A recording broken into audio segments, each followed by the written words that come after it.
Hello again, Jason here.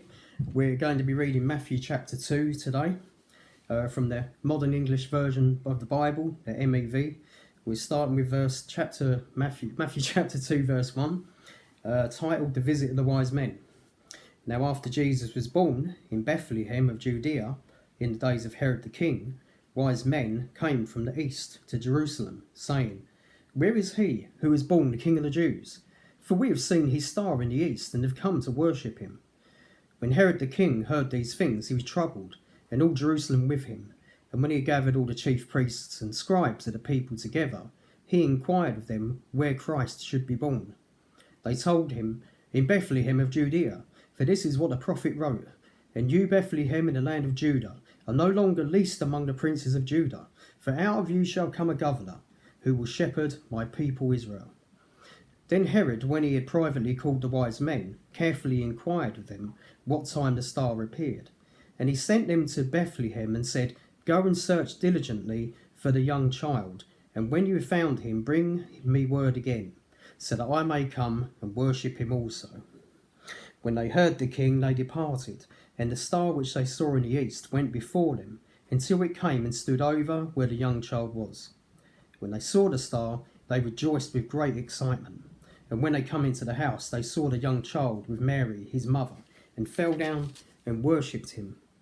And when they had opened their treasures, they presented gifts to him, gold, frankincense, and myrrh. But being warned in a dream that they should not return to Herod, they returned to their own country by another route. Now let's just stop there for a moment. There's been some speculation about what was the Star of Bethlehem. Some people say it was a comet.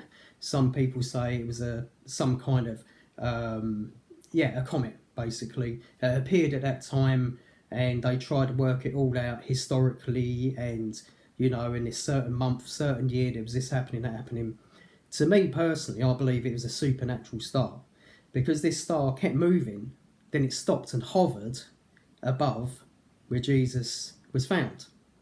Comets do not stop and hover, okay? So just getting my little penny's worth in there. What we got to realise is that a lot of the things that happened in the Bible are supernatural, okay, miraculous. If they can be explained by science, they are no longer miraculous or even supernatural, okay? Just with the birth of Mary, as we saw in chapter 1 last time, the virgin birth was not scientifically possible. It was a miraculous birth, and that's what made it a miracle. Otherwise, it would just be ordinary. And the same with the star.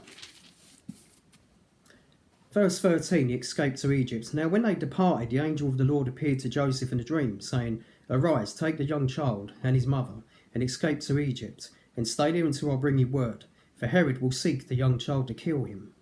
When he arose, he took the young child and his mother by night, and departed into Egypt, and remained there until the death of Herod, to fulfill what the Lord had spoken through the prophet. "Out of Egypt I have called my son." The killing of the infants. Then Herod, when he saw that he had been tricked by the wise men, was utterly furious, and sent forth and killed all the male children who were in Bethlehem and the surrounding region, from 2 years and under, based on the time which he had diligently inquired of the wise men. Then was fulfilled that which was spoken by the prophet Jeremiah.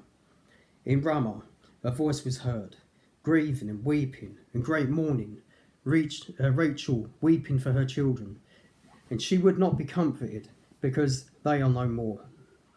The return from Egypt. But when Herod was dead, an angel of the Lord appeared in a dream to Joseph in Egypt, saying, "Arise, take the young child and his mother, go into the land of Israel, for those who sought the young child's life are dead." And he rose, took the young child and his mother, and came into the land of Israel. But when he had heard that Archelaus reigned in Judea instead of his father Herod, he was afraid to go there. Nevertheless, being warned by God in a dream, he withdrew to the region of Galilee, and he went and lived in a city called Nazareth, and that what was spoken by the prophets might be fulfilled, he shall be called Nazarene.